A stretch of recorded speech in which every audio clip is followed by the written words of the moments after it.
if you were to look at this screen, instantaneously, you will see that there's a lot of instability on that mill without even looking at any details, right? So let's start getting into those details. What's going on?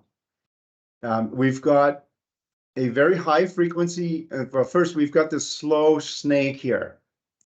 Let's call that the low frequency oscillation. Then we have another one that is a very high frequency oscillation within it. There were two symptoms in this particular case. Number one is they had what we call strip buckle, where one side of the strip was waving. And that generated this high frequency mismatch. Then additionally, they actually had the tube rolling back and forth slowly.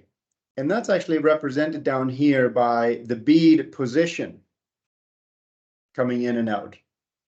And you will see that when you take that HF reference point, that bead will move over. So as I play that video,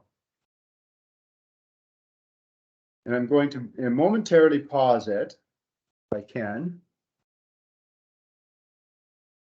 So if we momentarily pause it, we just happen to be a little bit on the higher side, but it's well rolled over, right?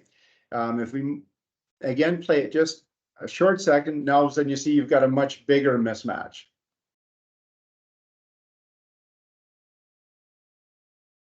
And now it's gone the opposite direction on the mismatch, right? So one side was a strip buckle, but then as it rolled over, it polarized which way the mismatch went. So for perspective, the limits on this particular case were set to 20% of wall thickness. The fun fact here was, and I personally did this demo, I took a 1 meter section of tube and I asked 3 different people to go and measure for mismatch. They all came back with different answers, and they didn't necessarily pay attention to where the other person had made the measurement.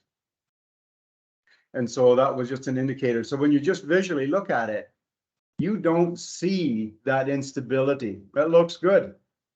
So your thumbnail scratch once every 10 minutes, it's fine, right? But when we look at that high magnified view, we all of a sudden get a lot of detail on the instability of that mill.